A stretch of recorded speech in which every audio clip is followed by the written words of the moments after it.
Os santos são sinais da presença do ressuscitado na história. Hoje, dia 29 de julho, celebramos Santa Marta. Santa de hoje é uma personagem bíblica importante que conviveu com Cristo, morava junto com seus irmãos, Maria e Lázaro, na pequena cidade de Betânia, que ficava a mais ou menos 3 quilômetros apenas de Jerusalém. Os evangelhos mostram Jesus várias vezes se hospedando na casa deles. Provavelmente era a hospedaria de Jesus quando ele se dirigia a Jerusalém, coisa que os judeus costumavam fazer algumas vezes por ano, por ocasião das grandes festas litúrgicas ligadas diretamente ao templo da Cidade Santa.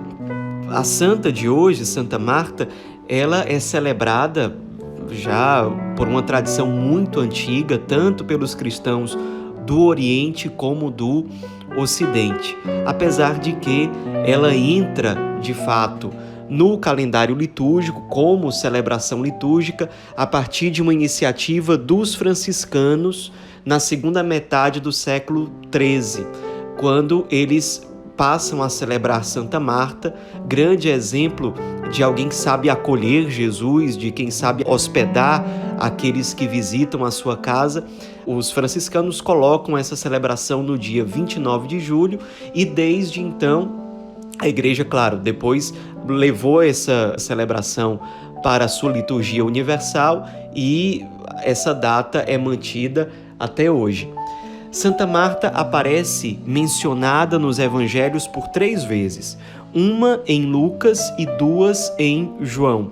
No evangelho de Lucas, ela aparece citada no capítulo 10, quando São Lucas diz o seguinte: estando em viagem, entrou Jesus numa aldeia e certa mulher chamada Marta lhe deu hospedagem em sua casa. Tinha ela uma irmã chamada Maria, a qual, sentando-se aos pés do Senhor, escutava sua palavra.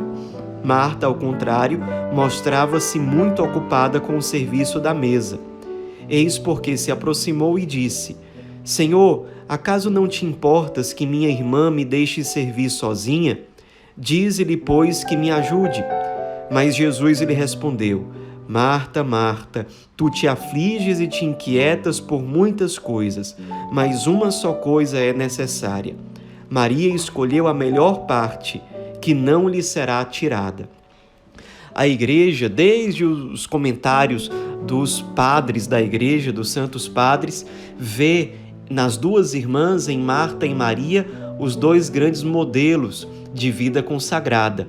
A vida ativa em Marta, mais voltada para a ação, para o serviço, e em Maria, a vida contemplativa, mais voltada para a oração, para a intimidade com Deus pela contemplação. As 2 irmãs complementam e revelam esses 2 aspectos fundamentais da vida da igreja, a vida ativa e a vida contemplativa.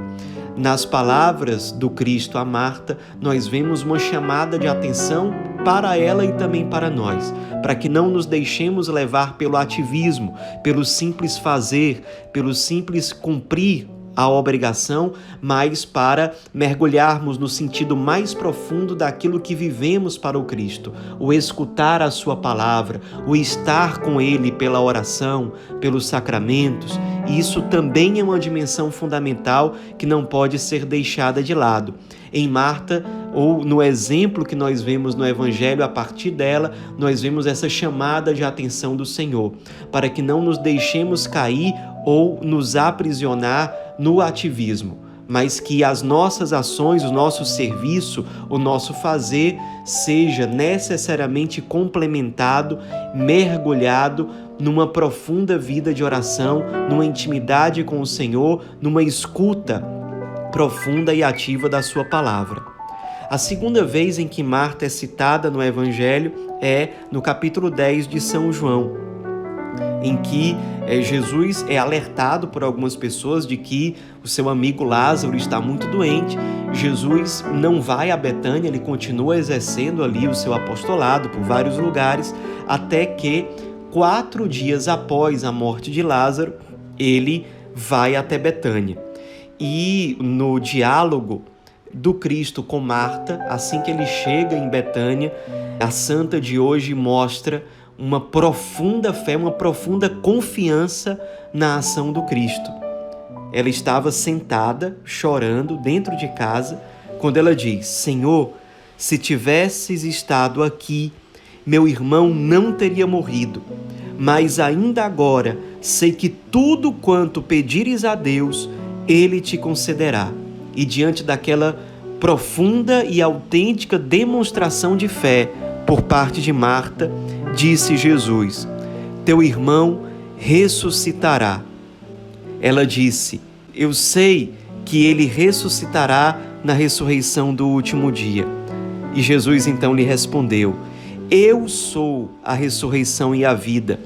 Todo aquele que crê em mim, mesmo que esteja morto, viverá. E todo o que vive e crê em mim, não morrerá jamais. A partir de então, Jesus foi até o lugar do sepulcro, mandou abrir e disse: Lázaro, vem para fora. Então Lázaro veio, ele estava ressuscitado e se deu um dos grandes milagres narrados pelos evangelhos.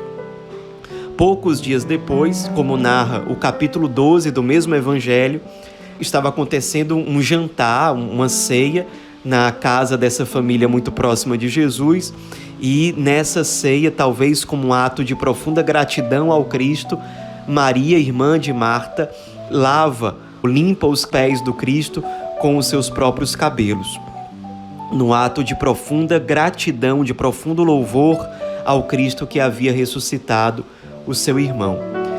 Nós praticamente não sabemos de nada o que aconteceu com Santa Marta depois de todos esses acontecimentos, depois da paixão, morte e ressurreição de Jesus. Mas há uma antiga e piedosa tradição que diz que depois que aconteceu a perseguição aos cristãos em Jerusalém, Marta, Maria e Lázaro acabaram migrando para a França. E lá eles moraram na cidade de Marsella, onde se dedicaram muito ao anúncio do Evangelho e construíram uma espécie de convento, onde especialmente as duas irmãs se dedicaram à oração e à meditação, convivendo junto a outras mulheres virgens que passaram a ter uma vida contemplativa, uma vida consagrada, ali nos primórdios do cristianismo.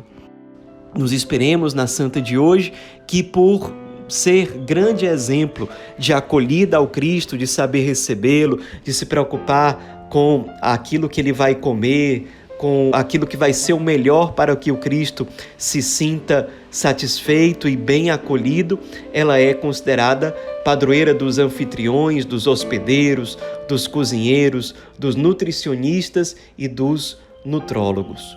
Santa Marta, rogai por nós.